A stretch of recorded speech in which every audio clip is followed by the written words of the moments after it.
Hazırsan? Hazıram. Başda Zosim. Son 10 dəqiqəni silmək məcburiyyətində qaldıq. Çünki gördük ki, mikrofonları taxmamışıq.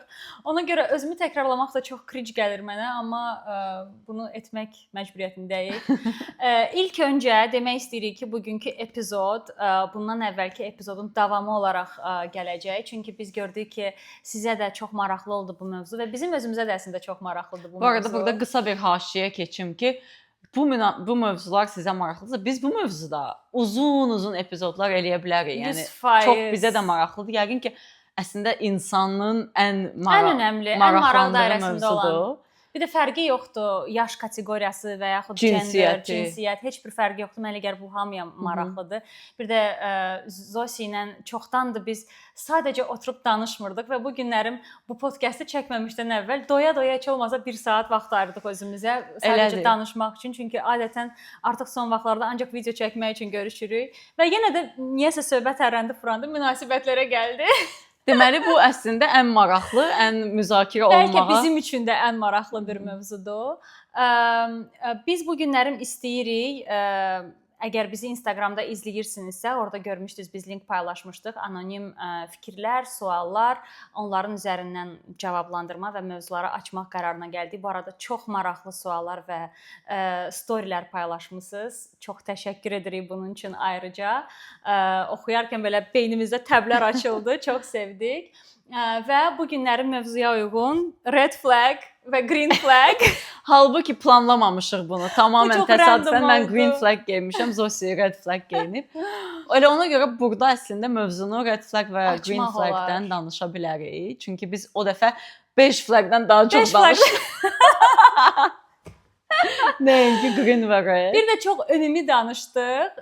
Fikirləşirəm ki, bu dəfə biz öz fikirlərimizi də daha çox sizlə paylaşa bilərik və bunun sayəsində sizin də fikirlərinizi daha çox ala bilərik. Bu arada sizin fikirləriniz bizim üçün çox maraqlıdır. Xahiş edirik çalışdığınız, yəni bacardığınız qədər öz fikirlərinizi də bizlə paylaşın bu videonun altında. Bir də sizin bizimlə fikirlərinizi paylaşmanız sayəsində bizim üçün bir ölkəmizlə bir körpü olur. Yəni biz 100%. ölkəmizlə connected hiss eləyirik. Ona görə çox minnətdarıq. Yəni bizi izlədiyiniz və şərhlərdə, həmin o linkdə fikirlərinizi bildirdiyiniz üçün. Çox təşəkkür edirik. Və başlayıram Zosi. Okay. İlk sualım o olacaq ki, sənin oğlanlarda gördüyün ən böyük red flag nədir? Okay. Red flag, yəqin ki, red flag nədir sualına cavabım daha çox mənim üçün ən böyük green flag nədirdən deyəcəm. Ümumiyyətlə mən belə çox pozitivist bir insanam. Yəni ən çox o zəkanın çox tərəfinə fokuslanaraq yaşayan insanam. Yəni Dolu hissəsini. Hə, dolu hissəsini fikirləşərək qərarlar verən insanam. Ona görə mənim üçün bir münasibətdə, bir partnyorluqda ən böyük green flag 100% kommunikasiyadır. Qarşımdakı insanın məni eşidə bilmə bacarığıdır. Yəni əgər mən qarşımdakına danışanda, yəni elementar deyirəm də bunu, çox belə misal olsun da ki, birinə söhbət eləməkdə, yəni ən elementar elədiyimiz bir şeydir. Mən o insanla danışanda, özümü ifadə eləyəndə əgər olduğum kimi deyiləmsə, beynimdəki fikirləri dilimə tökə bilmirəmsə, bu mənim üçün ən böyük red flagdır və bunu eləyə bilirəmsə, bu mənim üçün ən böyük green flagdır. Yəni mənim üçün ən önəmli şey odur ki, qarşımdakı insana danışanda o məni dinləyə bilsin və sadəcə qulaq asmaq və dinləmək və eşitmək fərqli şeylərdir də. Yəni bir var qulaq asır, amma eşitmir də səni. Yəni eşidə bilmək, kommunikasiya, özünü güvəndə hiss eləmək. Ona hər hansı bir fikri deyəndə onun reaksiyasından qorxmamaq və əmin olmaq yəni ki, zaten mən qorxa biləcəm. İlişkiyə, münasibətə girməzdim, amma qorxmamaq da yetərli deyil mənim üçün. Yəni başa düşüm ki, bu insan mənə indi qulaq asır və mən danışanda şey eləmir, yəni telefonunda belə başqa bir şeylə məşğul. Sözün əsl mənasında məni eşitdi. Yəni o eşidilmə ehtiyacım mənim çox yüksəkdir yəqin ki, hə. Yəni o mənim üçün ən önəmli şey kommunikasiyadır. Dostluqda da bu belədir, iş yerimdə də bu belədir, nə bilim, hər ailəmlə də və partnyorluqda da o insan məni eşitdimi? Birinci budur. Çox gözəl yəni ifadə elədim bu fikri və həqiqətən mən də ona qatılıram. Və çox maraqlıdır ki, mən də özümə də bu sualı verdim bu günlərim. Bilirdim ki, biz bu haqqda danışacağıq və mənim red flaggim tam bunun əksidir və özüm üçün green flag olaraq da məhz bu fikri qoymuşdum ki, həqiqətən mənim üçün də çox əhəmilidir, amma biraz başqa açıdan da onu düşündüm. Çünki mənim üçün həm də eşidilə bilmək, qəbul olunma, fikirlərimin qəbul olunması və ümumiyyətlə rahat özümü ifadə eləmək bacarığı həm də həqiqətən də özümü güvəndə hiss eləməkdir hansısa leveldə və elə relationshiplər, münasibətlər var ki, orada artıq hansısa bir nöqtədə çalışıram bu arada bütün sözləri Azərbaycan dilində bacardığım qədər söyləyim. Bilirəm ki, bir çoxlarınız yazırsınız ki, 4 dili qarışdırıb danışırsınız. Bu çox da pis səslənmir. Çox sağ olun empatiyanız üçün. Həqiqətən çox çalışırıq ki, fikirlərimizi bir dildə ifadə eləyək. Bəzən bu mümkün deyil. Beynimdə 100 dildə eyni anda tərcümə edirəm ki, Azərbaycan dilində danışım. 4 dildə. 100 abartdım. I wish. Amma dediyim kimi mənim üçün özünü ifadə edə bilmək güvəni ən vacib hissdir və mənim üçün ən böyük green flagdır. Əgər bir insan mənə o hissi yaşadırsa, o mənim üçün ən böyük green flagdır. Və red flag deyəndə bunun tam əksi, bayaq Zosiyə deyirəm ki, Azərbaycanda mən çox eşidirdim ki, hansısa oğlan əsəbidir. Xasiyyəti tündür. Onun əsəb problemləri var. Bizdə o, onun deyir xasiyyəti tündür, onun yanında belə danışın. Belə danışma, onun yanında belə danışma, onun yanında elə danışma, onun yanında belə geyinmə, belə gəzmə, belə oturma, belə durma limitləri oturanda, fikirləşəndə 100 dənə şey adam beyninə gəlir. Və başa düşürsən ki, bu nə gözəl excuse-dur. Çox gözəl ya. Pis insan deyil, prosta xasiyyəti tündür. Come on. O ki, mənim xasiyyətim tündür deyim də onda. Mən də onda hegemonluğumu elan eləyim və deyim ki, mən prosta xasiyyətim tündür. Yox, elə işləmir, guys. Yəni elə olsa onda nə oldu? Yəni əgər sizin elə partnyorlarınız varsa, elə işləmir, guys. Və deyirəm də, onunla insan hər pis əməlini justify eləyə bilər. Ona bir doğruluq hissəsi qoya bilər, amma bu çox yanlışdır və mənim həmişə ən çox çəkindiyim və uzaq durmağa çalışdığım insanlar o əsəbi insanlar olur. Bir də Zosi çox maraqlıdır. Mən indi ümumi şəkildə deyəcəm, bunu məhz ümumi şəkildə deyəcəm. Disclaimer-ımızı da deyək ki, yəni biz burada tamamilə ümumi abstrakt ideyalar haqqında danışırıq. Yəni biz şəxsi hansısa bir mövzularımızdan danışsaq belə, bunu da ideya formasında deyirik. 100%. Lütfən bizi səhv anlamayın. Bəli. Çox yaxşı bunu vurğuladın. Və demək istədiyim odur ki, məhz Azərbaycanda və Azərbaycana bənzər bəzi başqa mədəniyyətlərdə də mən bunu müşahidə edirəm. Burada məsələn çox İranlı dostlarım var və onlarla da danışanda bunu hiss eləmişəm ki, onlarda da bu var. Məhz niyəsə Azərbaycanda əsəbi olan hep oğlanlar. Niyəsə. Mən bu günə kimi eşitməmişəm ki, filan kəsin həyat yoldaşı olan qızın xasiyyəti tündür, ona görə biz onun yanında filan ifadəni işlətmirik ya da filan cür danışmır. Yoxdur, yəni bu biraz seksist bir şeydir yəni. Və bu birinci növbədə ən azından bizdən öncə gələn nəslin oğlanları yetişdirmək yolundan gəlir. Yəni ki, mən görmüşəm ki, məsələn, mənə gəlir hamımızın həyatında olub o. Yəni qardaşınız varsa, hiss eləmirsiniz ki, qardaşınız daha çox prioritize olunur və yaxud qardaşınız yoxsa ətrafınızda başqa bir ailələr varsa, hansılarda ki, həm oğlan, həm qız uşağı var. Görmürsünüz ki, biraz oğlana daha çox prioritet verilir, daha çox sərbəstlik verilir, daha çox, nə bilim, kontrol olunmur, bir çox şeylərə daha azaddır. Yəni Azərbaycan realitilərindən danışıram. Və niyəsə əsəbi də ancaq oğlanlardır. Elə bil ki, elə bil bizi yaradan seçib də, yəni bunlar oğlansa əsəbi bunlara verirəm. Check mark qoymayıb əsəbi. Qızlara niyəsə əsəb verilməyib. Halbuki yəni qadınların ay boyu yaşadığı hormonal dəyişikliklər kişilərdə yoxdur. Yəni biz o qədər muddan muda, swing, yəni dəyişə gedirik. Bir həftə öncəsi, bir həftə sonrası. Kişilərdə bulan heç biri yoxdur. Kişilər dümdüz 30 gün keçirdir bir ayda. Biz 30 günün bir həftəsi belədir, bir həftəsi elədir. Amma niyəsə bizim o emosional swingimiz sayılmır. Sayılmır və bizim ixtiyarımız da yoxdur. Nə danışırsan? Təbii ki, indi hal-hazırda özümü çox rahat ifadə edə biləcək bir yerdəyəm və artıq o qədər uzağam ki, o fikirdən ay birdən nəsə deyərəm, kimsə məni səhv anlayar və yaxud nə bilim, o belə reaksiya verər. Mən o fikir mənə artıq o qədər uzaqdır ki, thanks God. Amma hamımız bu dövrdən keçmişik və Azərbaycanda mənə elə gəlir ki, Zosi bax, indi hal-hazırda bizim həm yaşıdlarımız olan rəfiqələrim var. Onların həm qız, həm oğlan uşaqları var. Yəni uşaqları olanlardan danışıram. Görürəm ki, artıq bu tendensiya davam eləmir. Ən azından burada mən onu görmürəm. Azərbaycanda mənə maraqlıdır. Hələ də siz görə bilirsiniz ki, o oğlanı daha prioritize eləmək tendensiyası var, davam eləyir, yoxsa artıq eyni dərəcədə treat olunur həm qız uşağı, həm də oğlan uşağı. Bax, mənə bu çox maraqlıdır. Mənə də bu çox maraqlıdır. Hansı tərəfdən? Mənə elə gəlir ki, evliliyində xoşbəxtliyi tapa bilməyən qadınlar və həyat yoldaşlarından o sevgini ala bilməyən qadınlar oğlan övladlarına o enerjini yükləyir. Mən bunu bir dəfə bir psixoloqla da digər podkastımda danışmışdım. O mənə belə demişdi ki, yəni bizdə qadınların problemlərindən biri də budur ki, oğlan uşaqları ilə sevgililik levelında bir münasibət yaşayırlar, which is so unhealthy, right? Çox sağlam bir şey deyil. Və ona görə ki, həyat yoldaşlarına o sevgini almırlar və başqa heç bir yerdən o sevgini ala bilmirlər deyə, onlar başa düşürlər ki, mənim, yəni hər qadının həyatında bir kişi enerjisinə ehtiyac var və s. də, yəni heteroseksuallardan danışıram təbii ki.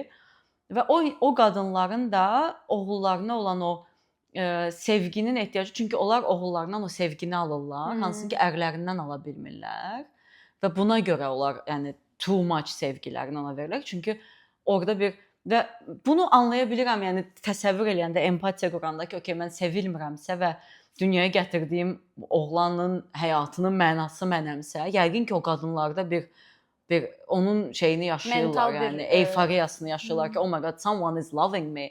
Əslində hər insanın ehtiyacı sevilməkdir də. Tək insanın yox. Mən məsələn küçə heyvanları ilə bağlı bunu görəndə həmişə başa düşürəm ki, məsələn küçədə gəzəndə burada düzdür küçə heyvanları yoxdur, amma Avropada, Türkiyədə, Gürcüstanda, Bakıda küçədə gəzəndə küçə heyvanlarının sığallanma ehtiyacı var. Mənim çünki özümün itim var deyə mən bilirəm ki, onun sevilmə və sığallanma ehtiyacı var. Mən küçədə bir itə, məsələn İstanbulda ən son olmuşam da bir dəfə sığalladım. O məndən əl çəkmədi.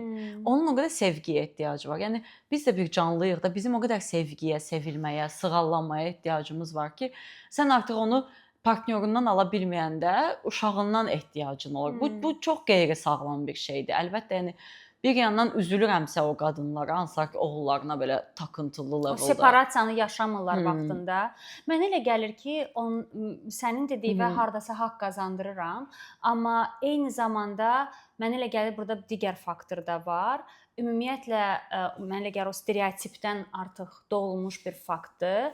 Qadınlar oğullarına yaslana bilərlər. Qocalanda yaslana biləcəyim bir divar kimi baxırlar, basically. Məsələn, qız uşağına şey kimi baxırlar. Ərə gedəcək, köçdü artıq. Köçəri quş deyirlər bizdə qızlara. That sounds so weird. Çox offensive. Çox offensive və oğlana isə dirək, yəni divar, nə bilim, whatever. Halbuki mənim ətrafımda, mənim gördüyüm o qədər qız uşaqları, qadınlar oldu ki, ailələrinə o qədər çox faydası olub. Eyni dərəcədə də o qədər oğullar var ki, sıfır faydası olmayıbdı. Yəni onu da eşitmişik. Amma mənə elə gəlir bu bir stereotipdən də doğan bir şeydir və çox sağlıqsızdır. Çünki ilərdə həmin o oğlan ailə quranda artıq onun da bir anadan, valideynlərdən qıraq bir həyat qurmaq şansı elə bil azalır. İndi azdan çoxdan eşidirik. Burada yaşasaq da Azərbaycanda ailələr həm də nəyə görə dağılır? 2 aydan sonra evlənirlər, ona görə dağılır. O ayrı bir məsələ. Bundan öncəki podkastda danışdığımız kimi. Amma həm də özlərinə aid bir o alanları olmurdu, yəni o qədər valideynlərdən, valideynlərin fikirlərindən, valideyn belə dedi, valideyn fikirləşdi ki, qız burada səhv elədi, oğlan həmən onun şeyinə, influensına düşür. Yəni bu da var. O stereotip tərəfi də var və eyni anda qatılıram ki, bəlkə o dövrün qadınları və fərqli səbəblərdən o sevgini çox görməyiblər. O sevgini göstərməmək stereotipi də var idi çünki O da var idi. vaxtı. Hətta əvvəllər şey var idi. Məsələn, atalar öz sevgisini uşaqlarına Uşaqlarına belə göstərməzdi. göstərmirdilər. Atalar belə çox məsafəli, avoidant personality olurdu. Məsələn, mənim atam elə olub. Mən atamın mən nə qədər taktilni insan olsam da, məsələn, sevgimi toxunaraq göstərməyi xoşlayıram. Qucaqlayım o insana, bir toxunum deyim, səni sevirəm, göstərməyi xoşlayıram öz sevgimi.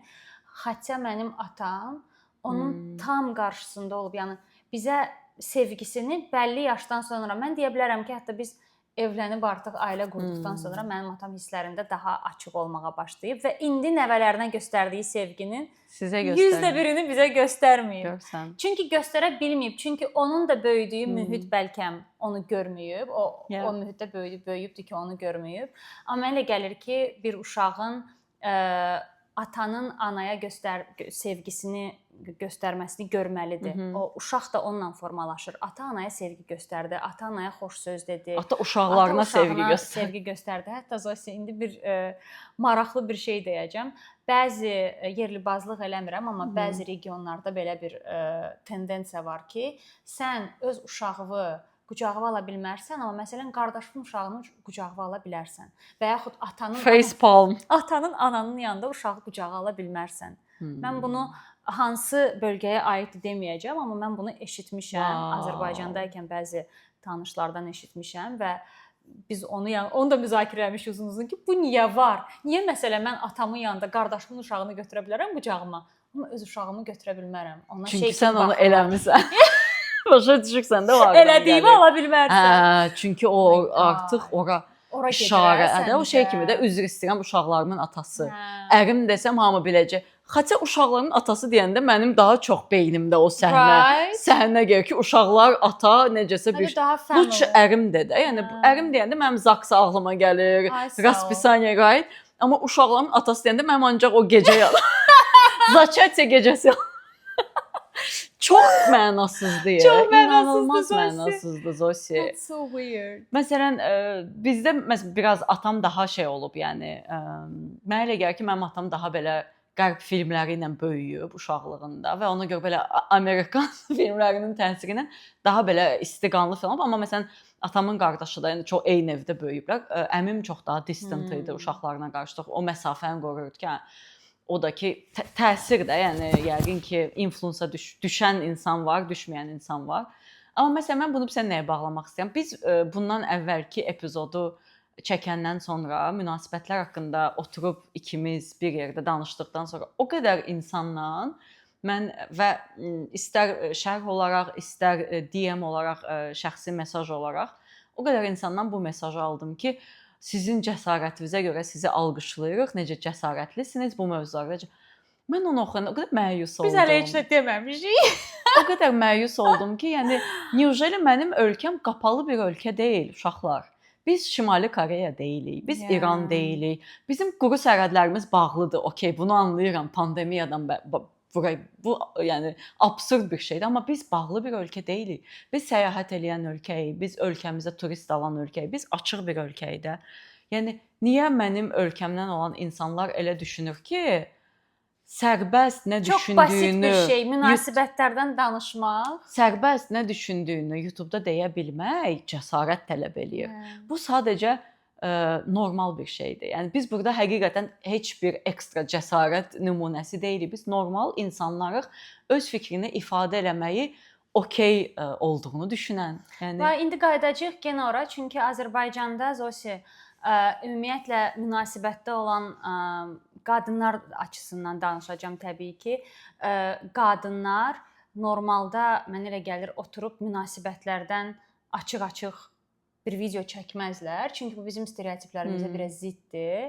Amma yəni dediyim kimi də biz İran kimi qapalı ya da Şimali Koreya kimi deyiliksə, nə qarşımızdakı engəl nə? Çox moderni. Yəni biz çox modern bir ölkəyik uşaqlar. Yəni hər şey keçirəm. Bizim tariximizə baxsaz, bizim Xurşud Banu Natavanımız olub, bizim Tomrisimiz olub. Yəni biz müasir, bizim nə bilim Dədə Qorqud dastanımız olub da. Yəni orada o qədər güclü qadınlar var, nə bilim də, yəni belində öküz daşıyan qadınlar var da. Yəni Dude, biz cəsarətli deyilik. Yeah. Biz çox cəsarətli bir ölkənin insanlarıyıq və lütfən bunu normallaşdıralım, yəni artıq, yəni ki. Məncə bəlkə də biz də buna bir təməl qoyarıq Zosi.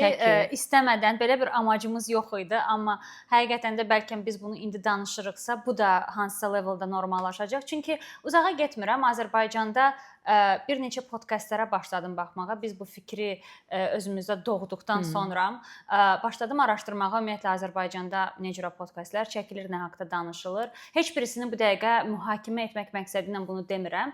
Amma mən orada həqiqətən də sosial olan problem də deməyim, mövzuların danışıldığını görmədim. Gördüyüm podkastların böyük əksəriyyəti hansısa ünlülərin məişəti idi, basically. Yəni öyrədiləcək heç bir şey yox idi. Danışılacaq həqiqətən də essential bir mövzu görmədim heç birisində. Bəlkə də var, mən tapmamışam. Əgər həqiqətən də elə maarifləndirici bir podkastlar varsa, altda yazın, xahiş edirəm. Mən bizə də çox maraqlıdır görmək. Mən axtardım, tapmadım və tapdıqlarım da dediyim kimi hamısı məişət mövzusu idi və bəlkə biz hansı leveldə bunu normallaşdırarıq, qadınlar. Amma burada bir dənə sənə düzəliş eləyim. Yəqin qadınların elədiyi podkastlardan danışırsan. Çünki bizim kişilərin elədiyi yaxşı podkastlar var. Həmin əsasən qadınlara baxdım. Məsələn, söhbətgahdan danışırdıq bayaqlarım.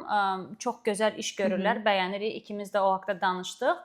Amma məhz qadınlardan danışıram. Qadınların etdiyi podkastların içində ən azından mən tapmadım. Yenə də deyirəm, bəlkə alqoritm qarşıma çıxartmır bəzi səbəblərdən.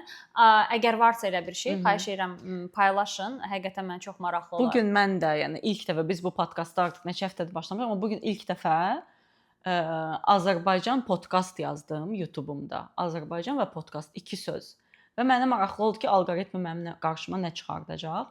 Mənim qarşıma belə uzun bir list çıxdı və sizi inandırım, bizi məsələn linç eləyirlər ki, qadınlar gəldi burada nəsə danışır. Sizi inandırım, Azərbaycan və podkast deyəndə qarşıma çıxan o 15 dənə videonun hamısında aparıcılar və qonaqlar hamısı kişi idi.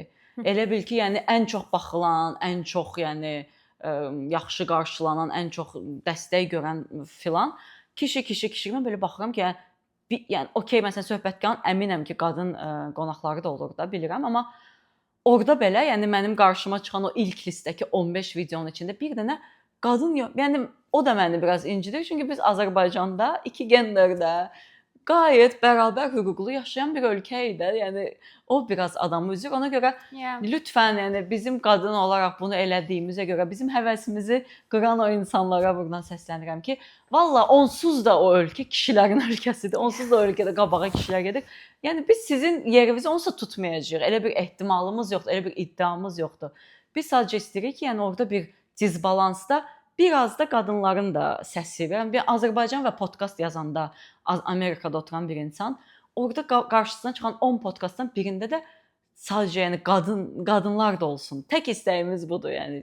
Çox böyük iddialarımız yoxdur həqiqətən. Və bu həqiqətən də cəsarət nəticəsi olmamalıdır. Zosin dediyi kimi bu çox normaldır. Biz hər şey haqqında danışmağı rahat hiss eləməliyik. Hansıdır? Deyin ki, əsəbiyəm. Əsəbiyəm, danışmalıyam. Danışmasam əsəbləşirəm.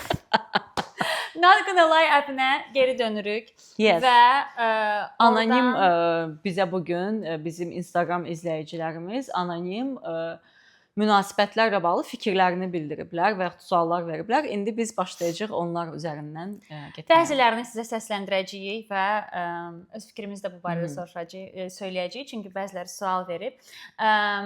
Bir nəfər yazıbdı ki, bir dəfə öz sevgilimdən o qədər bezdim ki, mənə qoyduğu qadağalardan, qaydalardan ümumiyyətlə ayrı iki insan idik.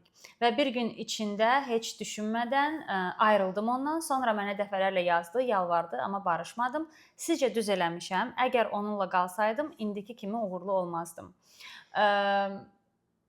Məncə cavabı özünüz artıq tapmısınız. Cavab sualın içində gizlidir məsələsi. That's it. Ümumiyyətlə bir relationshipdə qayda, qanun, yox, bir də konstitusiya yaz, ver olsun tam. Elə şey olar. Əslində bu, denən.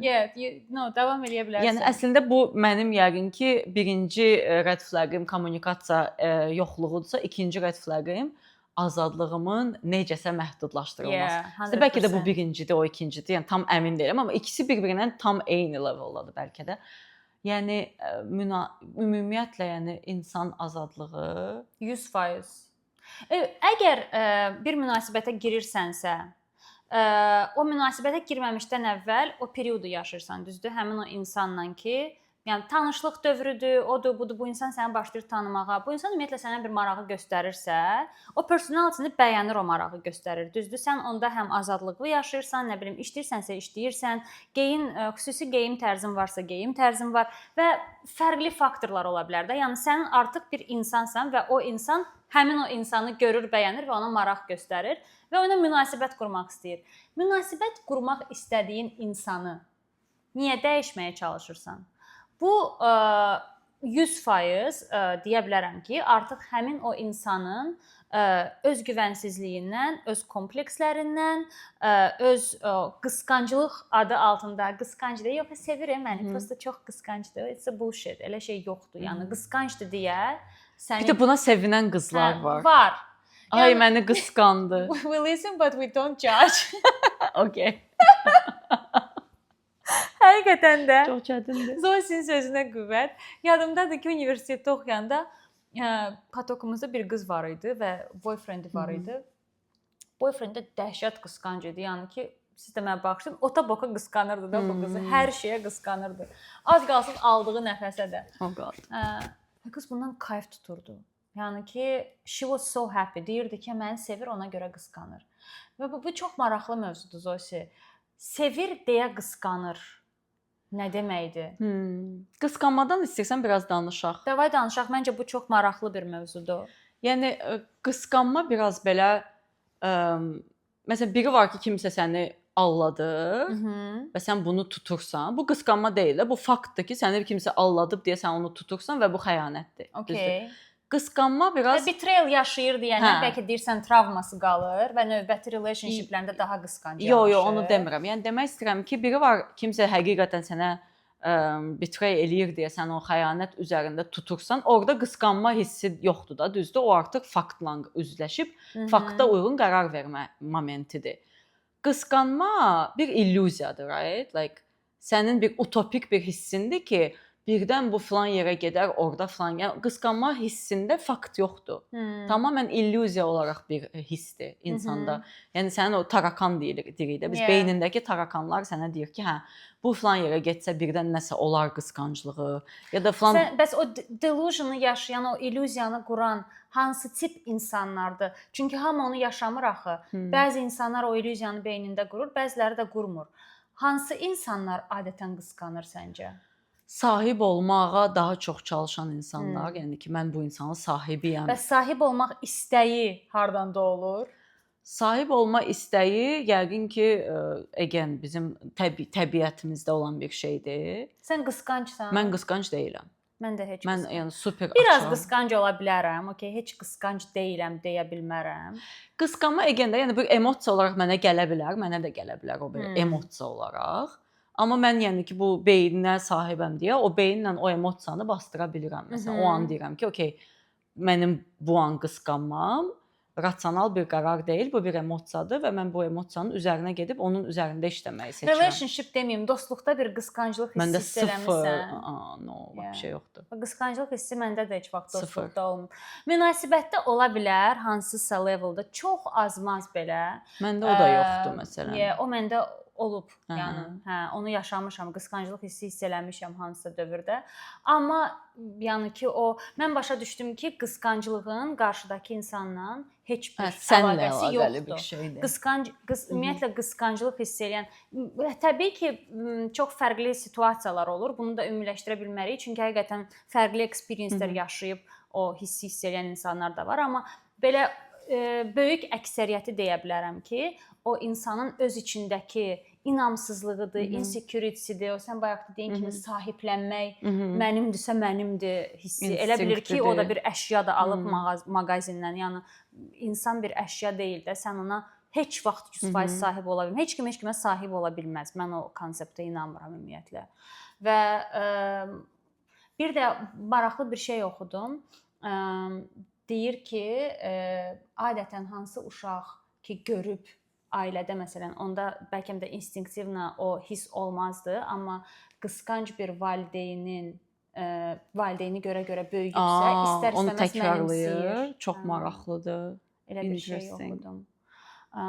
Ona görə əgər istəmirsinizsə uşaqlarınız qısqanc olsun, özünüz qısqanc olmayın. Məncə təzədən burada mövzu bizim xalqımızın show-off şeyinə gedir. Yəni bizim xalqımız biraz mənə elə gəlir ki, bəlkə də mono mədəniyyət olduğumuz üçün belə çox qaynayıb qarışmır, qanımız çox qarışmadığı üçün biraz bizdə o şey hissi var da ki, cəmaət nə deyər, yəni. Cəmaət nə deyər bizim üçün o qədər önəmli. 100%. Mənə elə gəlir ki, bəzi kişilər həqiqətən o qısqanclıq onda yoxdur. Sıfır. Yəni qadın nə geyinsə də, necə görünsə də, hara getsə də Çox düz dedin. onu düşünmür, ancaq onu düşünür ki, qonşu nə deyər sən bu saatda hardan gəlirsən? Falan kəs mənim qardaşım, mənim nə bilim dayım, mənim əmim nə deyərə görə öz həyatlarını paylaşdıqları. Yəni sənə o adamdan yaxın kim var da? Sən o adamla həyatını paylaşırsan, sən o adam xəstələnəndə yanındadır, hər şeyində sənin yanındadır da. Sənin ən böyük dəstəkçin odur və sən onun həyatını limitləyirsən ancaq o səbəbdən ki, birdən filan kəs deyər ki, mənim arvadım falan. Yəni mənə elə gəlir ki, bizim ölkədəki kişilərin daha çox qısqanclıq adı ilə gizlətdikləri şey o cəmaət nə deyər kompleksləridir. Ona uyğun çox bəsit bir misal gətirəcəm. Belə bir tanışım var idi Azərbaycanda. Hansı ki, yəni normalda geyinmədikləri paltarları xaricə gedən kimi geyinirdi. Hə, çünki orada cəmaət yoxdur. Orada cəmaət elə bil Yes, yoxdur. Orada qısqanılacaq adam qalmayıb elə bil. Çünki niyə? Bu artıq qısqanclıq hissi deyil, bu artıq kim nə deyər, sənin dediyin kimi kim nə deyər hissidir. Yes. O artıq o qədər başqalarının fikrinə yatırım eləyibdi ki, özünü uje eşitmir də. Yəni deyir, hə gedərsən xaricdə kupalnikov da geyinərsən, şortikov da geyinərsən, mini yubkov da geyinərsən, Bakıda olmaz. Və təəssüflər olsun ki, Zosi, bu bəlkə də biraz dərinə gediləcək bir mövzudur. Çünki mən də Bakıda Yasamalda yaşamışam və nə qədər indi hal-hazırda mənim üçün bunu düşünüb və ümumiyyətlə dilə gətirmək acı olsa da, bunu konfess eləyəcəm. Çünki mən hardasa hansısa leveldə judge eləmirəm o insanları, hansılar ki, Bakıda geymədikləri paltarı gedib xaricdə geyinə bilirlər. Çünki məsələn bizim nə bilim orada var idi parkovka. Parkovkada otururdu 2 dənə dayday və mən istədiyim geyimdə səhər çıxıb məsələn mağazinə getmirdim. Çünki mən özümü birinci növbədə rahat hiss eləməzdim o geyimdə. Let alone the fact that məsələn mənim yoldaşım mənə deyərdi ki, bunu geyməsən yaxşıdır. Ki o mənə deməsə də mən artıq hansısa leveldə başa düşürdüm ki, I better not. O artıq hansısa leveldə uje beyin bəlkə hansısa leveldə uje aşır ki, özünü qorumağa fokuslanır. Birinci növbədə odur. Sən o baxılmaq hissini istəmirsən, çünki o səni narahat hiss elətdirir. Mən o hissi sevmirdim. Və sənə elə gəlir ki, məsələn biz indi neçə ildir burada yaşayırıq da və çox rahat geyinirik, heç kəs bizim geyimimizə qarışmır filan. Sən məsələn Bakıya getsən səncə gedəndə ya da öz paltarını limitləyəcəksən geyimdə. Absolutely not. Artıq heç vecib olmayacaq. Heç vecimə olmayacaq. Çünki mən orada yaşamışam 20-lərimdə və təbii ki, onda mən daha həssas bir mentalitetə sahib idim, daha həssas idim bəzi şeylərə. İndi mən dünya vecimə deyil, yəni ki, o şortiki mən geyinəcəm, kim baxmaq istəmir. Bunu başı batsın onun. Başı batsın. Deyəcək bunu kəsərsən, başı batsın dedin, that's fine.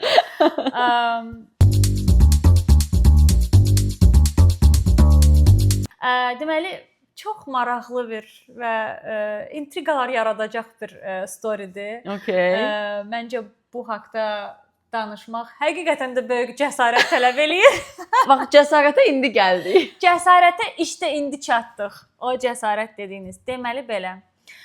2 nəfərə eyni anda sevgi hiss etmişəm. Seçə bilmirdim kiminlə qalım, necə davranım. Öncədən anlamasam da, sonra poliamoriya qavramı ilə tanış oldum. Başa düşdüm ki, monoqam deyilik. Bu özümüzdə tərbiyə etdiyimiz, sonradan öyrəndiyimiz bir şeydir ki, dünyanı balalar basmasın. Bəsit çözüm əslində. Birincisi, yəni bunu yazan insanın da cəsarəti üçün gəlmə onu təbrik eləyir. Ayaq üstə alqış eləyirik. Belə bir Yəni biz hələ təzə-təzə bismillah deyib relationship-dən danışarkən poliamoriya kimi dərin mövzuya necə keçəcəyik? Mənim kimi insan belə bu dəqiqə bir Maraqlısı odur ki, hər kim bunu yazıbdısa, bunu araşdırıb və faktla bizə gəlir. Çünki fakt olaraq deyir ki, araşdırmaları nəticəsində belə qərara gəlibdi ki, monogam deyil. Başa düşdüm ki, monogam deyilik. Bu özümüzdə tərbiyə etdiyimiz, sonradan öyrəndiyimiz bir şeydir ki, dünyanı balalar basmasın. Bu insan məni bu cümlə ilə aldı yəni. Çox maraqlı bir fikirdir və həqiqətən də əgər Dostlar, gəlin belə deyək də, Zosi görəm.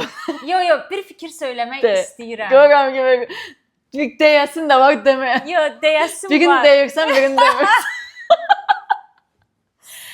Əgər bütün bizə yeridilmiş moralları, stereotipləri, hər şeyi qoysaq bir qırağa və qayıtsaq heyvani instinktlərimizə, həqiqətən də indi hal-hazırda monogamiyanın yeridilmiş bir fikir olduğuna inanasım gəlir. Təbii ki, biz artıq bir sivil dövrdə yaşayırıq deyənə və artıq bir balalar basmasın deyə bu çox it makes total sense. Yəni mən overpopulation yəni. Overpopulation olmasın deyənə, insan əlindən tərpənməmək problemi olmasın deyənə artıq bir morallar sivilizasiya keçdikcə əmələ gəlib və hardasa buna inanıram. Çünki həqiqətən də o sərhəd də deməyim, o morallar var artıq bizdə və biz hansısa bir səbəbdən indi hal-hazırda olduğumuz yerdəyik.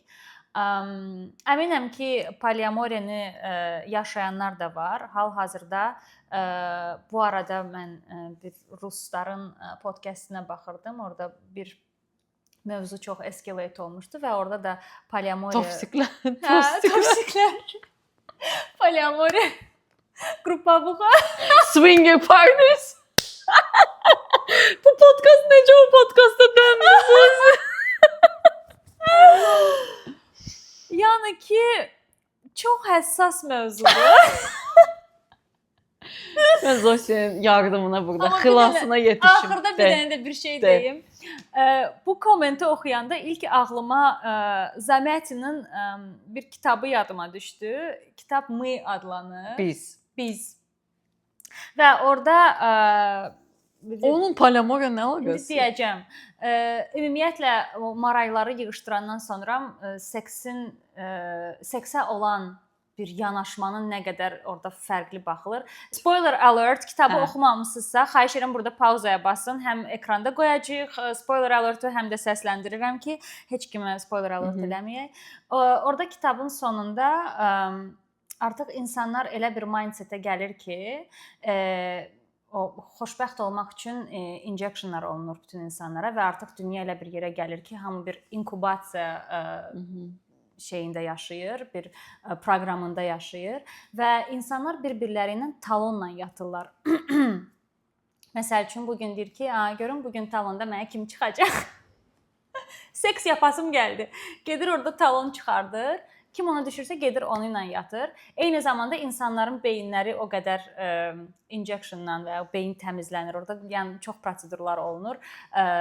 Чтобы быть более счастливыми və sərhədlər qalmayandan sonra artıq o heyvani instinktə qayıdandan sonra onlar hamısı hamı ilə yatırlar orada, seks eləyirlər. Bu arada Zamyatinin bu Biz əsəri ədəbiyyat tarixindəki, modern ədəbiyyat tarixindəki ilk distopiyadır. Bilirəm ki, çoxumuz George Orwell'ın 1984-ü ilə böyümüşük. Hardasa bənzəyir. Hə, amma əslində 1984 nədir? Zamyatinin misinin plagiatıdır, kopyasıdır. Yəni bunu da bir deyim, bir rahatlayım. Çünki yəni mən çox şok olmuşdum bunu. Çox sonradan oxudum. Çünki mən Orwell'ı çox sevirəm yazıçı olaraq. Amma bunun poliamoriyanın bir əlaqəsi yox idi. Sadəcə içimdəki kitab qurdu, bunu demək ehtiyacı duydu.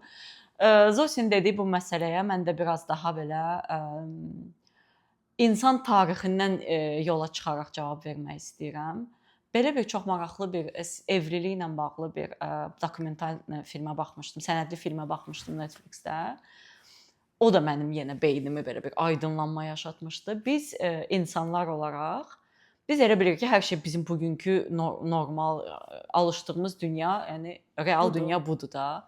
Amma biraz tarixi qurtdalayanda, türklər kurcalamaq deyir, qurtdalamaq biraz bu səslənir, amma incələyəndə, analiz eləyəndə görə bilirsən ki, bizim reallığımız çox sonradan sosial olaraq inşa olunmuş bir reallıqdır. Yəni biz indi sevirik, evlənirik, sevgi filan bunlara çox fərqli anlamlar yükləyirik, amma dünya tarixində evlənmələr bəlkə son 150-200 ildir ki, sevgi üzərində qurulur. Əvvəllər evlilik tamamilə diplomatik və siyasi bir proses idi və tamamilə əvvəlki evliliklər nə idi məsələn? Filmlərdən də xatırlayırıq da, məsələn, Troya savaşı, Yunan filan. İki düşmən bir-birinə mən sənə qızımı verdim, biz artıq qonşuyuq, yaxınıq Yəni bütün evliliklər belə alış-veriş üzərinə qurulurdu. Yəni pul qarşılığında, qızıl qarşılığında, torpaq qarşılığında və sosial olaraq son 100-200 il təsəvvür edin bir dünya neçə min ildir var. Yəni bunun arxeoloqlar bunu çox daha uzun deyir, nə bilim din insanları daha qısa deyir, amma hər ehtimalda at least yəni 21-ci əsrdə idi. Yəni bu qədər dövrdür ki, bu dünya var, amma son 200 ildir ki, bizim indi öyrəşdiyimiz, mənim səndən xoşum gəlir, mənim səndən xoşum ki, indi belə, yəni evliliklər çoxdur.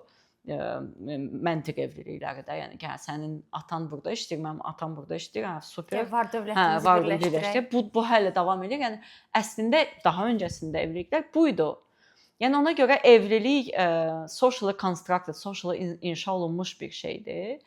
Ona görə çox normaldır ki, bizim təbiətimiz var, bir də bizim sosial reallığımız var. Bunlar bir-birinə ziddir. Bu mənə də çox normal gəlir və insanlar, canlılar olaraq məsələn, yəni müsəlman ölkələrində kişinin 4 arvadı olur. Bu normallaşdırılmış bir şeydir də. Yəni orada da bir poliqamiyadan söhbət gedir. Amma nə oldu? Yəni Avropalı poliqam deyil də ərəb mi poliqamdır, right? Yəni əgər biologiyamız eynidirsə, biz hamımız poliqamıq. Biz hamımız poliqamıq arkadaşlar. Yəni biz əslində poliqam sadəcə bunun fərqində deyilik. Sadəcə kimin seçimi monoqam münasibət yaşamaqdırsa, o onu seçir. Bəzilərimiz bunu seçmirik, sadəcə dediyim kimi, yəni socially bunu qəbul eləmişik deyə bunu yaşayırıq. Ona görə poliamoriyanı yaşayan insanları mühakimə eləmək bizə düşməz.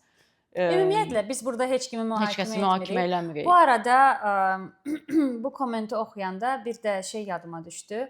Əgər baxmamısınızsa, another spoiler alert, Dəli Kür filminə hamınıza baxmağı məsləhət görürəm və bugünkü günümüzdə yaşadığımız bəzi stereotiplərin neçə il əvvəl çəkilib Dəli Kür Zosi? Yalan deyərəm, amma yəni 1950-lərdən danışırıq, 40-lardan danışırıq, bəlkə daha da öncələrdən danışırıq. At least 50-60 ildir. Və oradakı orgy səhnəsi, yəni onda çəkilib də. O var idisə, bu dünəndən var idi. Yəni əgər dibinə qədər getsək, yenə də deyirəm, əminəm ki, indiki dövrdə də bu poliamoriyada yaşayan insanlar zaten var. Təbii ki, hal-hazırda bu dünyanın stereotiplərini götürsəm, məncə heç bir yerdə bu açıq-açıq ifşa olunan bir şey deyil. Yəni var, məsələn, Fransada filan ya da İsveçdə qayət, yəni Avropada qayət üçlü münasibətlər çox bayağıdır normallaşdırılır. Münasibətlər bir ara menage à trois. Tak что heç nə qədər beyniniz açıqdırsa, o qədər məsələn, mənim sevdiyim yazıçılardan və filosoflardan, ekzistensialistlərdən biri Sartre. Bir də Sartre'ın həyatı boyu sevdiyi Simone de Beauvoir, hansı ki, yəni feminist teoriyanın yaradıcılarından biridir və fransız kökənli. Onların bütün həyatı boyu münasibətləri açıq münasibət olub və onlar bir-birini tapandan Sartre Simone de Beauvoir'ın yanında ölüb, yəni bütün həyatı boyu partnyorluq eləyiblər, amma bu partnyorluq açıq münasibət olub Zosi. Mən bununla bağlı çox maraqlı podkastda qulaq asmışdım. Hətta onlar tətilə belə bir yerdə gedəndə, onlar otelin fərqli mərtəbələrində hərəsi özünə bir otaq eləyirdi, ayırırdı və öz personal space-lərinə çox idilər, düşkün idilər. Amma məsələn onların münasibəti həyatının sonuna kimi bir-birini ən çox dəstəkləyən, bir-birinin ən çox yaxını, bəlkə də monoqam münasibətdə olan o qədər yəni cütlük var ki, heç bu qədər yaxın deyil də, heç vaxt həyatı boyu bu qədər. Yəni ki, kim necə istəyirsə məsələsinə burada, yəni ki, məncə də burada belə standart bir qayda yoxdur. Təbii ki, beynin nə qədər açıqdırsa, yəni bunu etməyən də beyni dardır demirəm.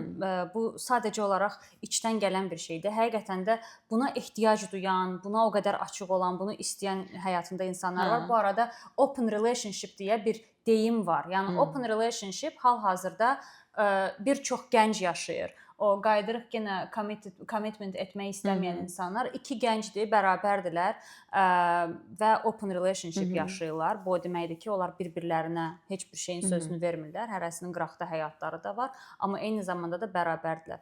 Mənə elə gəlir ümumiyyətlə bundan əvvəl danışdığımız kimi də münasibətlərin dinamikası o qədər dəyişir ki, 10 ildən sonra məncə open relationship çox normallaşdırılmış olacaq. Bir çox şey o qədər normallaşacaq ki, və yəni bu bir dəyişimdir, bu bir prosesdir. Burada yaxşı, pis, biz bunu deyə bilmərik. Yəni mən bir dənə onu deyə bilərəm ki, again də ki, insanlar düzdür, bizim bir ruhumuz da var, bizim sevgi ilə bağlı öyrədilən və anladığımız şeylər də var, amma hər insan yenə həmişə dediyimiz kimi hormonlardan ibarətdir və təəssüf edərək bunu eşitmək istəməyənlər üçün deyirəm. Yəni üzgünəm, amma eyni vaxtda iki insanı sevmək mümkündür.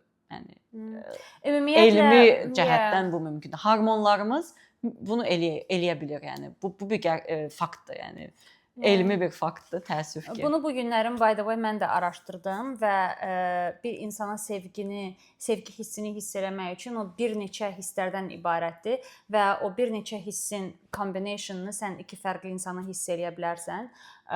Çox maraqlı bir şeydir məsələn. Eyni anda iki insanı sevmək. Çox maraqlıdır. Yəni, çox da realdır. Amma eyni zamanda da düşünürəm ki, bir insanın iki uşağı olanda iki uşağını sevə bilirsə, niyə eyni anda iki dənə fərqli insanı da sevə bilməz? Yəni demək ki, bu mümkündür. Mümkün olmayan heç nə yoxdur. Hər şey açıq olmaq lazımdır. Ona görə keçirik 3-cü sualımıza. Üçüncü sual belədir. Sual deyil, yəni fikirdir.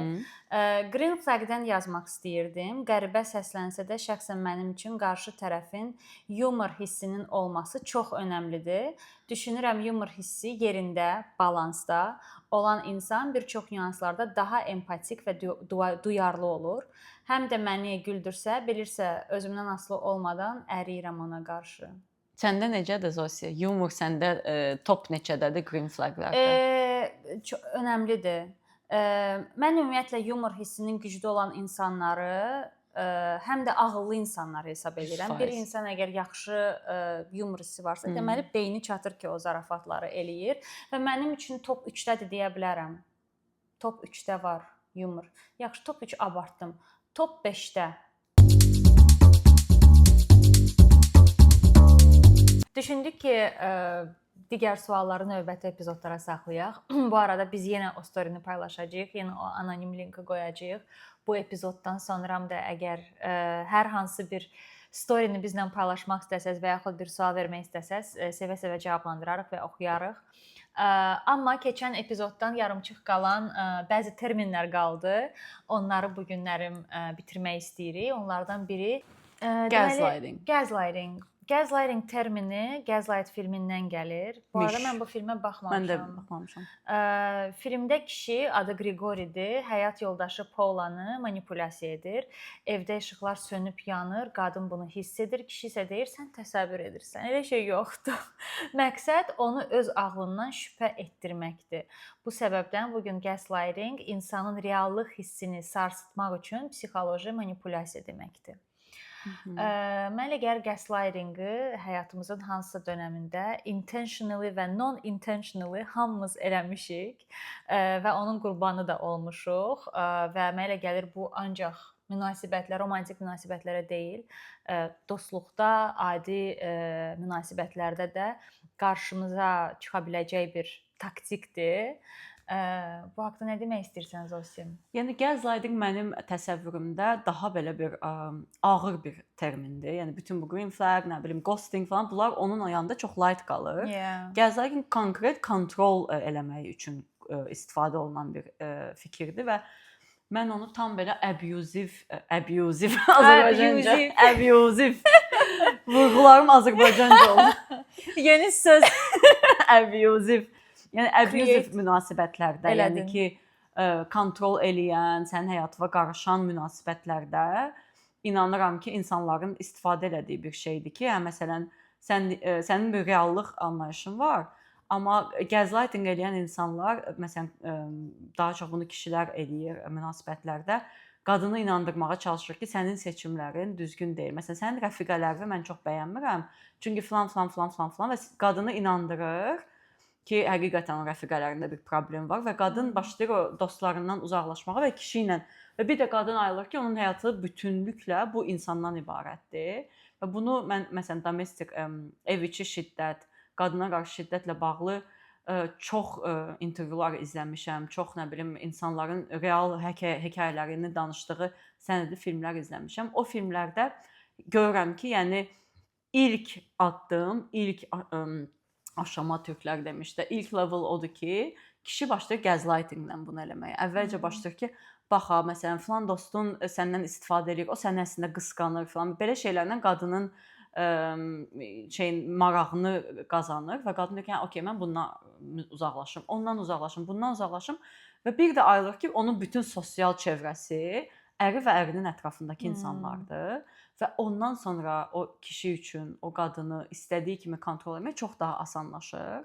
Və bu yəni ki, yəqin ki, ən böyük red flaglərdən biridir. Yəni ki, sən əgər münasibətdə gaslightinglə qarşılaşırsansa, sən məsələn dəqiq bilirsən ki, dünən belə bir şey olub, amma yandakı adam deyir ki, "Yo, bu belə olmayıb, bu elə olmayıb, bu belə olub." Yəni mansplaining sözü var da, termini var həm də. Yəni ki, sənə reallığı onun danışdığı formada qəbul etdirməyə çalışırsa yanındakı insan, partnyorun, mənim üçün bu təhlükə işığıdır. Yəni ki, okey, təhlükə var burada belə. Və daha Səncə diqqət sən etmək özün də nə lazımdır. vaxtsa gaslight eləmisən kimisə? Ümid edirəm ki, eləməmişəm. Mən buna inanıram ki, bəzən biz istəmədən də bunu bəlkə eləmişik. Təbii ki, Amma əgər sən gaslighting subconsciously bunu eləyirsənsə, gaslighting it bilirsən doesn't nədir? count. Yəni sən reallığı sıfırladığın an gaslighter olursan. Biri var ki, sən belə düşünürsən, həqiqətən inandığın bir şeydir və deyirsən ki, yox, mən axı belə olduğunu düşünürəm. Bunu məsələn bəlkə manipulyasiya saymaq olar, amma gaslighting odur ki, sən də bunu düşünmürsən, bunu edən adam olaraq. Amma qarşındakını kontrol etmək məqsədi ilə ona bir yeni bir illüziyalı bir ssenari yaradırsan.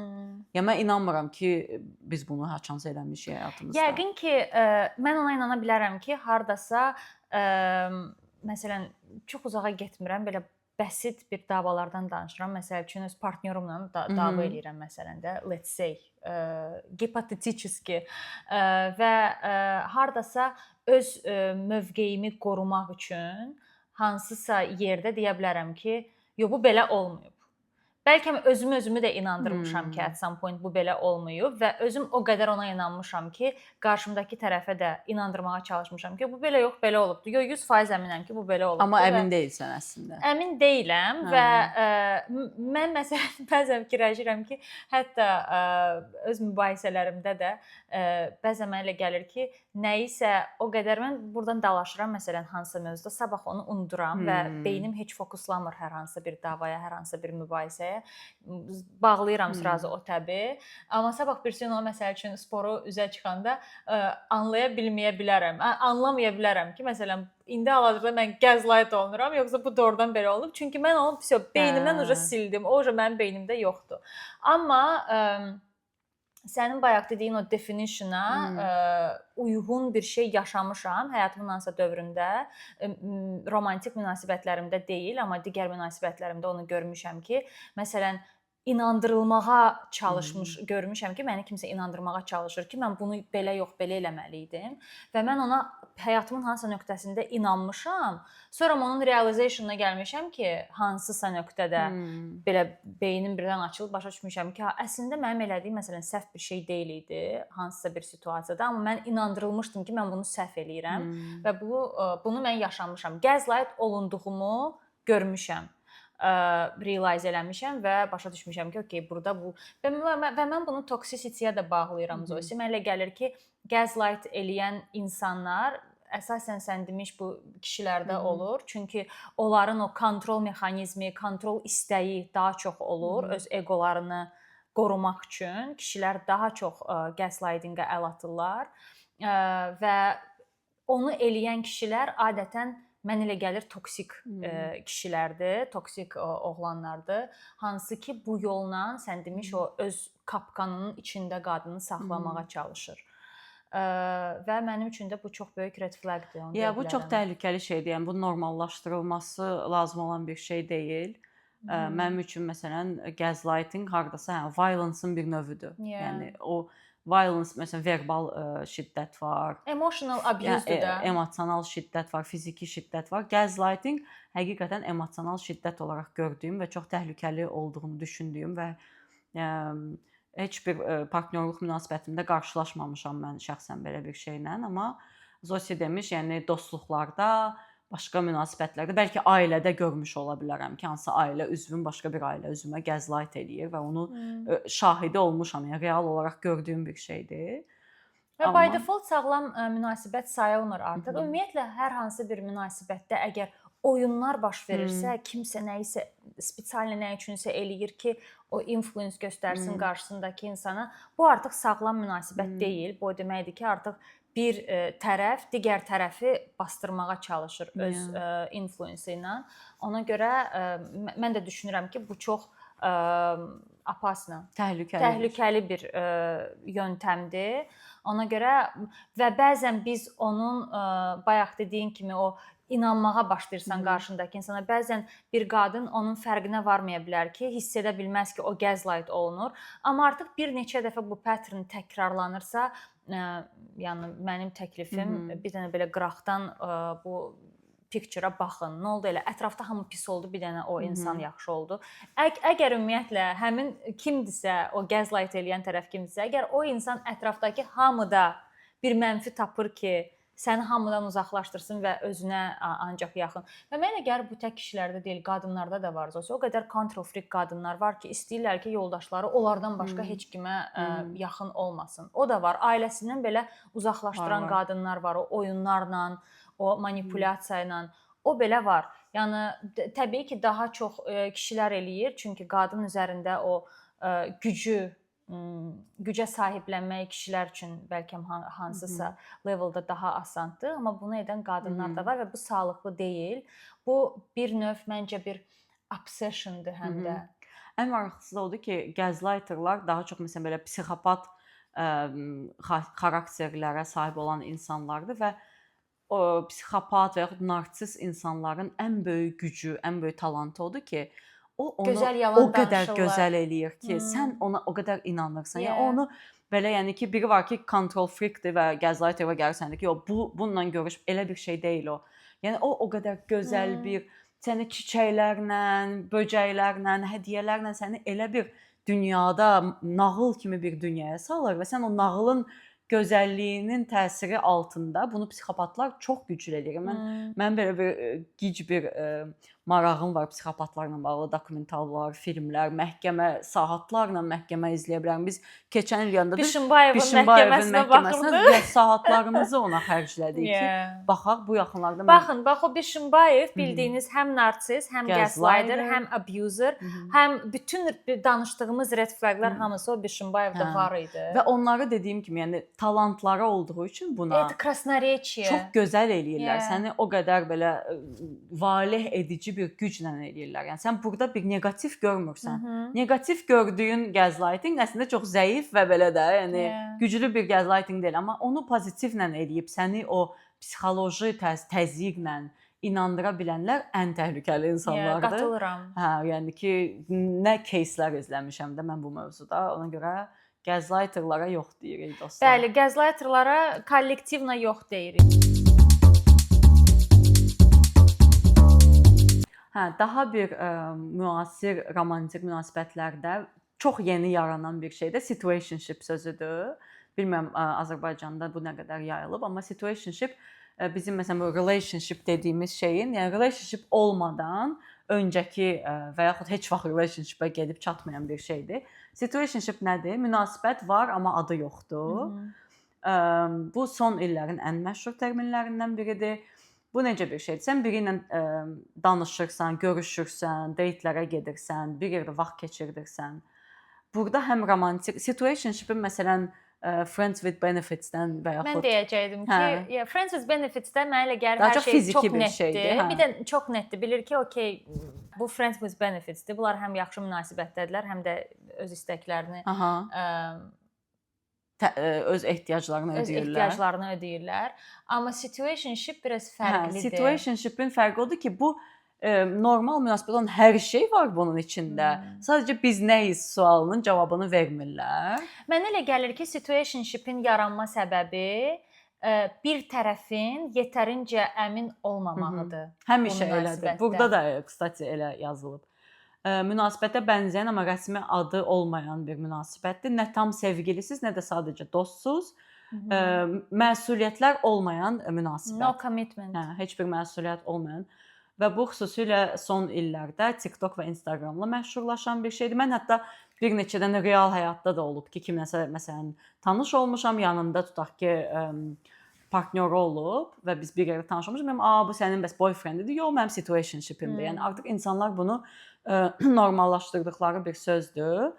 Bu insanlar gündəlik ünsiyyətdə olur, amma planlar çox qeyri-müəyyən olur. Emosional bir yaxınlıq olur. Yəni sən o insanla qucaqlaşıb yata da bilərsən, amma bunun bir labeli olmaz, yəni bunun bir adı olmaz. Niyə? Burada bir dənə çox maraqlı bir şey var idi, onu çox sevdim. Deyir situationship-də hər zaman bir tərəf üçün bu müvəqqəti münasibətdir. Digər tərəf üçün isə bu bir gün münasibətin olacağına ümiddir.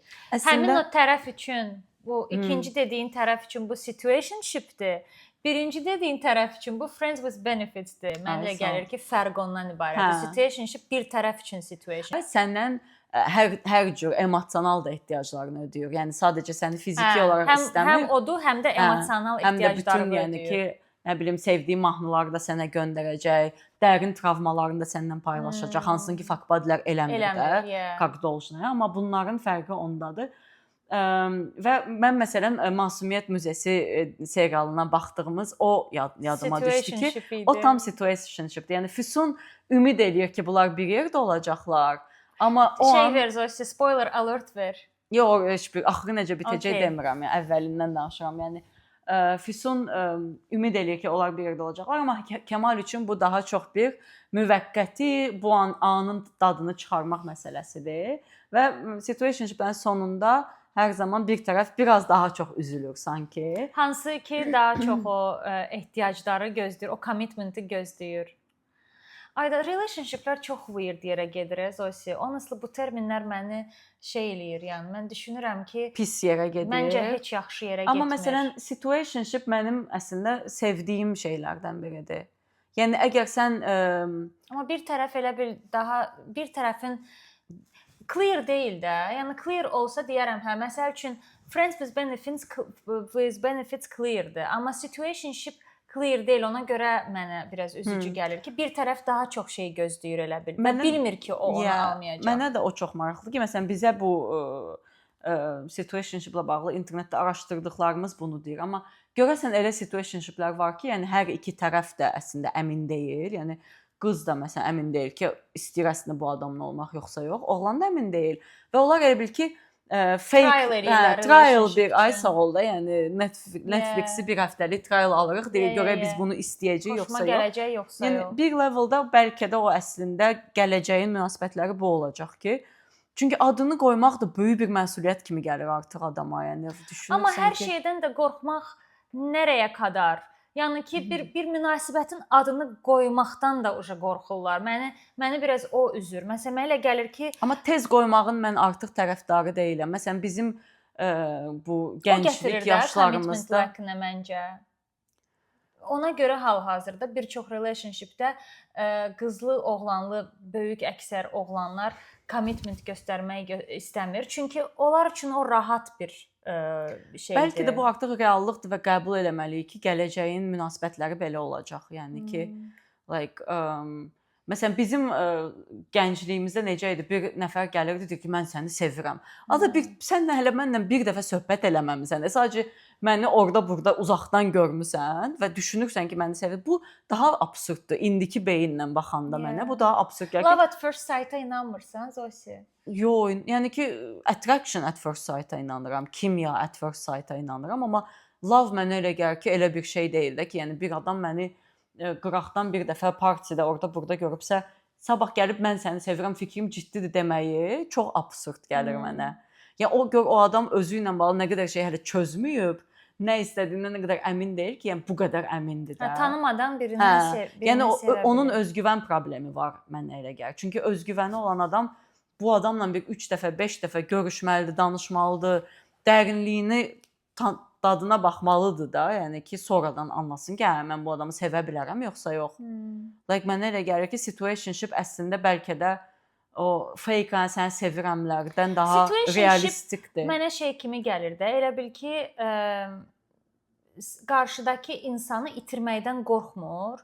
Hələ ki o insan ordadır da o okeydir, amma o insan onun həyatında olmasa da o yenə də okey olacaq kimi. Amma səncə bu normal deyil? Təzə tanış olduğunu niyə itirməkdən qorxasan ki, hələ tanımırsan yəni? Ona ümumiyyətlə niyə ad qoyasan ki, situationship kimi də bir ada nə ehtiyac var ki, relationship-ə bənzər bir ad qoyursan? Mən bilirsən nəyə başa düşürəm? Məsəl üçün bir insan başlayır kimlənsə danışmağa, düzdür? Hə də elə o situationship odur da, o leveldə. Burada romans girir də ortaya. Romans girir ortaya. Onlar hisslərdən də danışırlar, onlar yatıb dururlar, onlar bəzən filmə gedirlər bərabər izləməyə. Yəni obviously onların artıq bir hansısa leveldə bir bağlantıları olur, romantik bir bağlantıları olur. Sadəcə olaraq bir insanın romantik bağlantısı digərindən daha çox olur və yaxud daha az olur və yaxud eyni leveldə az olur və yaxud eyni leveldə çox olur. Ən axırıncısında yəqin ki bunlar artıq əgər commitmentdən qorxmurlarsa ki, indiki dövrdəki gənclərdə mən onu görə bilirəm ki, çox qorxurlar. Heç kim konkret bir ad qoymaq istəmir relationship-ə. Bir də optionlar çoxdur da. Bundan əvvəl danışdığımız kimi o qədər çox available marketdə qız və oğlan var ki, və o qədər bir-birlərinə rahat reach out eləyə bilirlər ki, ona görə əvvəllər yadınızdadır necə idi? Məsələn, əvvəllər bir oğlan bir qızla 2 həftə danışırdı. Qız artıq təzyiq eləməyə başlayırdı ki, mənə elçi gələcəklər. 3 həftə sonra mənə elçi gələcəklər. Ya bunun adını qoyaq, ya qoymayaq. Yəni biz onları da yaşamışıq da, biz onları görüb bu günlərə gəlmişik. Yeah, that was weird. That was weird too, right? Yəni mən daha çox bunun tərəfdarıyam. Yadımdadır ki, çoxları şey eləyirdi, xalam oğluna verir. Hə, və yalandan, yəni elçi zad da yoxdur. Sadəcə yəni ki, adam yəni mənə maraq göstərsə bunun ciddi bir adı qoyulmalıdır. Amma çox tez tələsməmək lazımdır. İşte mən burada biraz mübahisə eləyə bilərəm. Çünki burada bir rəfiqələrim var. 40 üstü yaşları var. Yəni artıq belə evlidirlər falan filan, amma onların 20 yaşları olanda biz vəbşə uşaq idik də. Yəni 10 yaşımız falan var idi. Danışırdı və deyir indi hal-hazırda bir Amerikanlı ilə evlidir. Özü Slavyandır və danışır ki, mən öz situationship idi basically onunki də onda. Sadəcə olaraq onda situationship termi yox idi. Və deyir mən işləyirdim, o da işləyirdi. Çox belə qəşəng karyerası falan var idi. Mən həftənin son 3 günü onunla bir yerdə qalırdım. Sonra həftə yeni başladı. Mən təzədən qayıdırdım öz evimə. Və mən deyir bir gün ona dedim ki, mən bu həftə sonu gəlməyəcəm. O da dedi ki, okey, onda gələn həftə sonu görüşərik. Deyir mən qayıtdım ki, mən gələn həftə sonunda gəlməyəcəm. Və artıq söhbət o nöqtəyə gəldi ki, qız dedi ki, okey də bu relationship ancaq sənə rahatdır. Mən artıq bunu bu yöntəmdə davam eləmək istəmirəm. Çünki mən sənin commitmentini istəyirəm. Ona görə commitmentə hazır olanda qardaş mənə zəng vurarsan. Və bu qız bunun evinə getməməyə başladı. O vaxtı qız. Bir aydan sonra oğlan ona propozla gəldi. Evlənmək təklifi verdi. Çünki başa düşdü ki, bu qadını artıq situationship-lə yanında saxlaya bilməz. Artıq bir commitment göstərməlidir ki, okey, mən başa düşürəm ki, hansısa bəlli Bir dövrə qədər müddətlik situationship bir-birinizi yaxşıdır. tanıyana qədər. Ay sağ ol. Amma onu da sən türklər demiş, bokunu çıxartsan, ömürlük situationship-də ilişib qalacaqsan. Hə, yox. Ona görə o commitmenti göstərmək üçün işte bax ona gəlirəm. O kişi başa düşdü ki, o qadını itirməyə hazır deyil və o commitmenti ona göstərdi. Və onu test eləmək lazımdır. Əgər sən bilmək istəyirsən ki, sənin bu insanın həyatında rolun hardadır, nə qədər vacibdir, onu biraz özünsüz buraxmalısan, bir baxmalısan, görməlisən ki, okey, gələcək dalımca, o şey deyəcək ki, hə, okey, mən başa düşdüm ki, mən səninlə yaşamaq istəyirəm. Gördün ki, gəlmir, deməli, vəsə başından okey idi səni itirməyə. Və bu situationship orada bitir və gedir ya next level-a, ya da sən gedirsən artıq zamanını daha dəyərli insanlara sərf edirsən. Yəni long term situationship-ə mən düşünürəm ki, that's wrong. It's convenient only for a boy. Kişilərə rahatdır. It depends. Mən çox elə şey deyə bilmirəm. Böyük əksər deyil də. Okay, bütün deyə bilmərəm, qatılıram ona. Qadın var ki, o da kayfı üçün nə isə eləyir. Amma belə böyük əksəriyyətində bu mənə elə gəlir ki, bu situationship daha çox kişilərə rahatdır. Yəni situationship üçün belə maraqlı bir ifadə eşitdim. Adı qoyulmayan ayrılıqdır əslində situationship. Yəni sən bir situationshipdəsənsə, bu bir gün ayrılıqla bitə bilər deməkdir hardasa. Çünki relationship oldusa, hə orada artıq bir böyük ehtimalla bu ayrılıqla bitməyəcək, bir commitmentlə bitəcək, amma sən bir situationshipin içindəsənsə, bir gün bu qəbul eləməlisən ki, əgər sən bundan okeysənsə, o qədər də insan ola bilər ki, bundan okeydir ki, mən bu gün bu adamdan o qədər xoşum gəlir ki, bu adamı o qədər bəyənirəmsə və bu qadını, mən bu situationshipin bir gün bitəcəyindən okeyəm. Elə bir şeydir mənim gözümdə situationship ki, yəni sən bunun içindəsənsə, bu 100% bitəcək bir şeydir.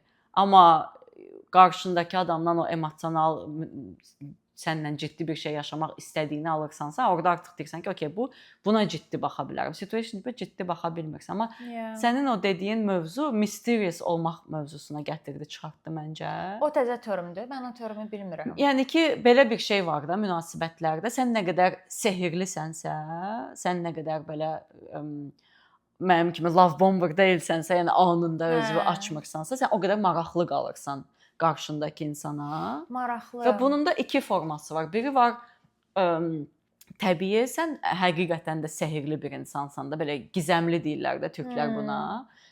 Mistik bir insansan. Bir də var ki, bunu manipulyasiya forması olaraq edirsən. Məsələn, həmin o ghosterlarda, tutaq ki, mesaj gəlib sənə, mysterious görünmək üçün cavab yazmırsan. Ki bu otursun fikirləşsin ki, görəsən niyə yazmır, bu niyə belə mistikdir və bu əslində belə bir şey də oxumuşdum ki, sən uşaqlıqda sevgi görməmisənsə ailəndən, sevilməyən bir uşaq olmusansa, bundan zövq alacaqsan. Qarşındakı insanın səni sevdiyindən nə qədər əmin deyilsənsə, sən o insana o qədər cəzb olunursan, o qədər maraq göstərirsən. Çünki sən artıq öyrəşmisən mysteriouslığa. Məsələn, atan sənə sevgini verir, amma tam vermir.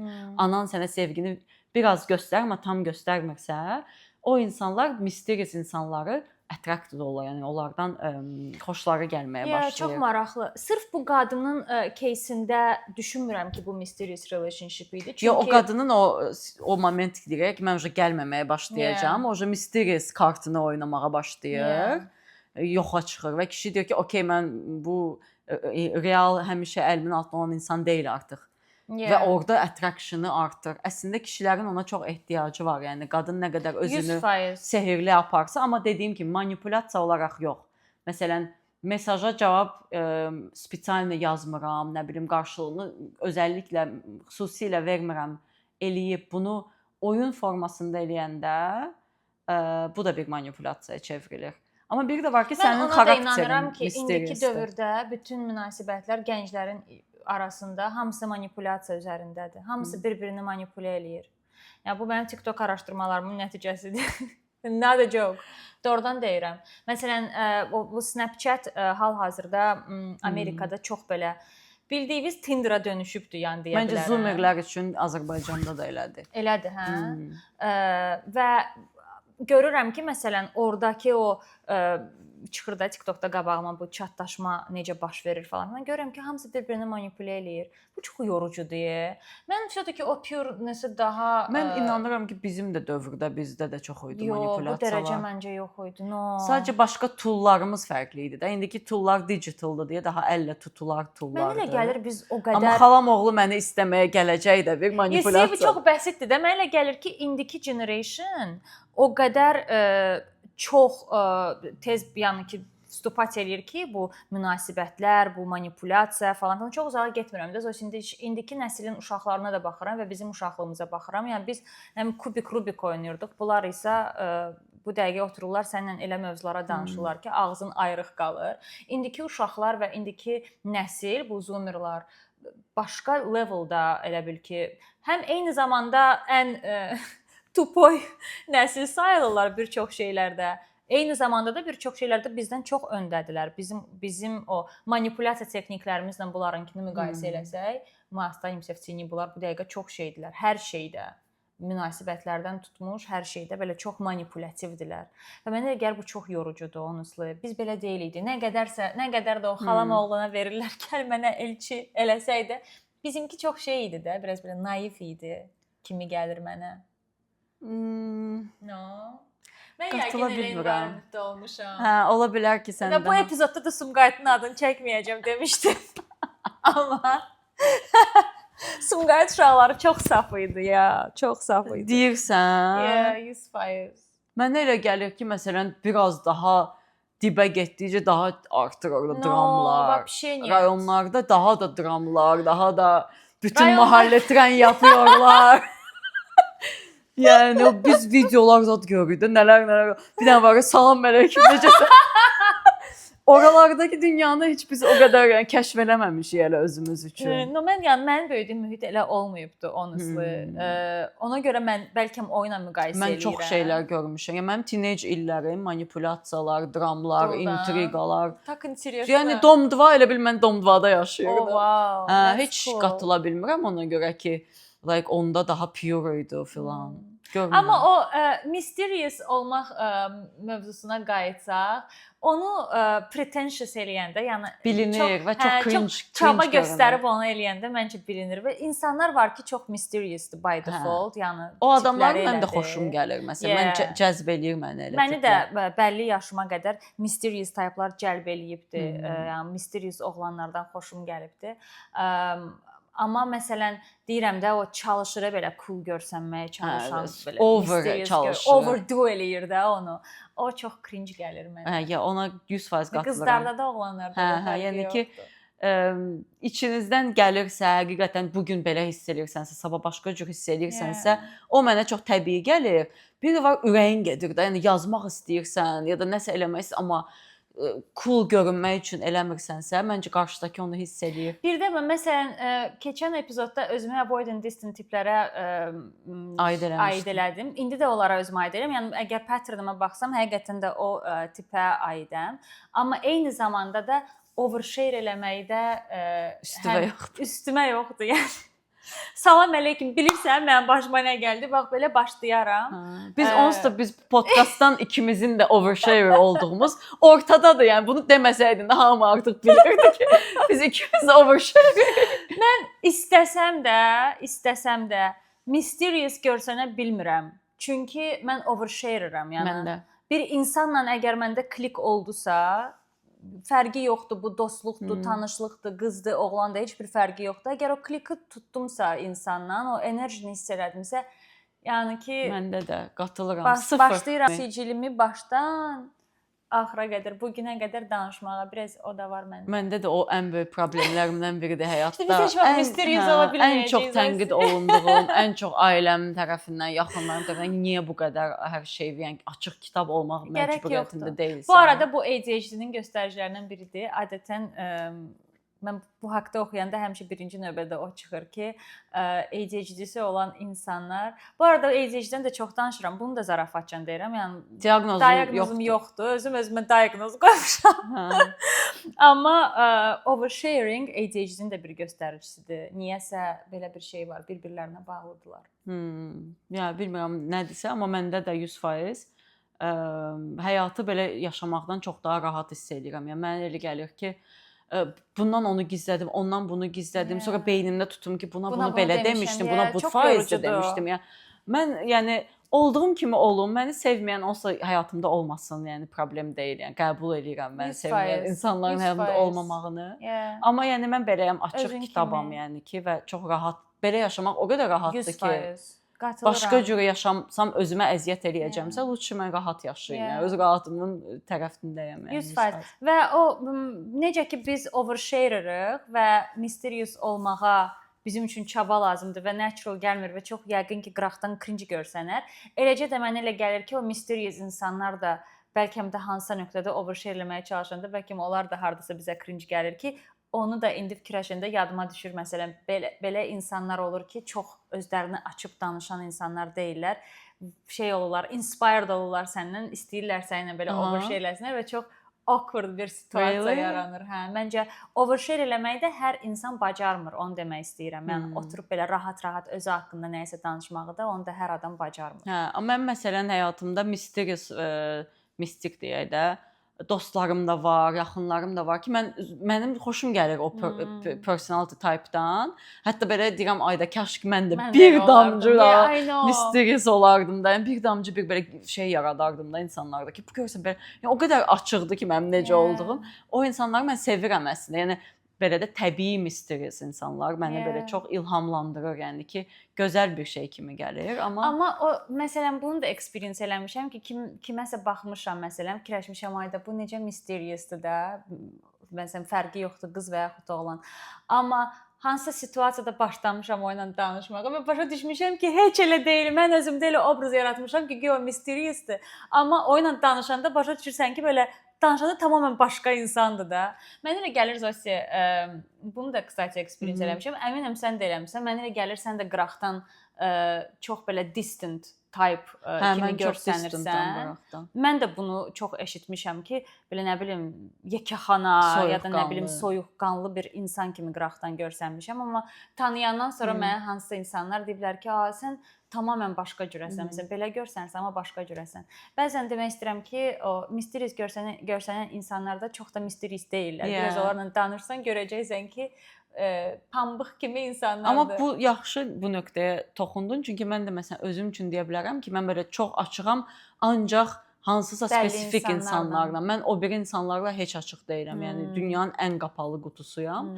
Kimsə, yəni klik hiss etmədimsə o insanla, small talk da eləyə bilmədiyim üçün, o bacarıq da məndə olmadığı üçün mən sadəcə belə mebel kimi olacağam o ortamdakı, belə bir vaza kimi. Necə olursan? Bir vaza kimi orada dayanacağam. Yəni o dərəcədə mən danışa bilməyəcəm. Çünki mən ya danışıramsa mən belə Zosi demiş bütün sicilimi danışmalıyam. Kimə o lazımdır onu eşitməyə və I don't care, like that's how I am. Ya da ki susmalıyam. Yəni mən məsələn bəzi ortamlarda susmağı tərcih edirəm. Çünki bilirəm ki, yəni bu adamlar da istəmir də artıq mənim ən özəlimi eşitməyi, bir sus qadın yəni artıq en sonunda. Düz deyirsən. Oh my god. Tak что bugün əla danışdıq sanki. Bugün çox əla danışdıq. Amma bu mövzular bitməz. Mənə elə gəlir ki, sizin kommentlər, mesajlar, nə bilim fikirlər əsasında biz daha da çox bu haqqda danışa bilərik və bizə də bu mövzular çox maraqlıdır, honestly. Düşünürük ki, bunu hələ bir neçə podkastla da davam eləmək olar. Ona görə əgər sizə də maraqlıdırsa, dəstəyinizi göstərin ki, biz bunu bu formatda davam eləyək.